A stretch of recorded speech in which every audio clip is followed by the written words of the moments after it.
Hakuna kitu ambacho kinamuumiza Mungu kama kuona wale watoto wake aliowakomboa kwa damu ya thamani, akapigwa kwa ajili yake, akatemewa mate kwa ajili yao, akateseka kwa ajili yao.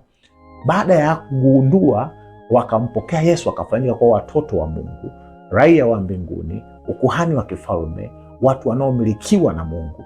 Alafu watu wao akawaona wakitembea na kuishi maisha kana kwamba ni mbwa mfu. Mefiboshethi anasema, mimi ni mbwa mfu, sistahili kula hata vitu hivi vizuri vya mfalme.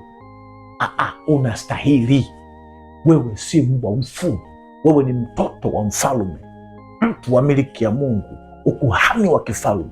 Tembea ukijitamkia. Kwanza wenye akili wanaamka asubuhi, wanaanza kuomba, wanatamka kwa Mungu, mimi si mtu wa kawaida, mimi ni mtoto wa mfalme, ninakula na mfalme, ninalishwa na mfalme, maslahi yangu yanatoka kwa Mungu wa mbinguni. Yaani mimi ni mtoto wa Mungu, mimi ni ukuhani wa kifalme, hakuna wakuniweza.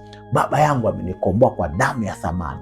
Natambua thamani yangu ni juu kabisa, thamani yangu ni ya juu kabisa. Yaani mimi ukichukua utajiri wote wa dunia nzima hautoshi kulinganishwa na bei na gharama iliyotumika kunikomboa ya Mungu wa mbinguni.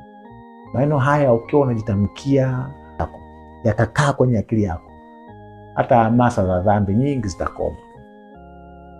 Kama kuna watu walidai wanakumiliki, kama kuna ulimwengu wa giza unadai unaumiliki, una hati miliki kwenye maisha yako, kama kuna matatizo yanadai umiliki kwenye maisha yako, ukichagua kujiheshimu kama ni mtoto wa mfalme, Mungu wa miungu, licha na vichangamoto vidogo vidogo hivi, lakini bado wewe ni mtoto wa mfalme, itakuletea matokeo makubwa sana katika maisha yako.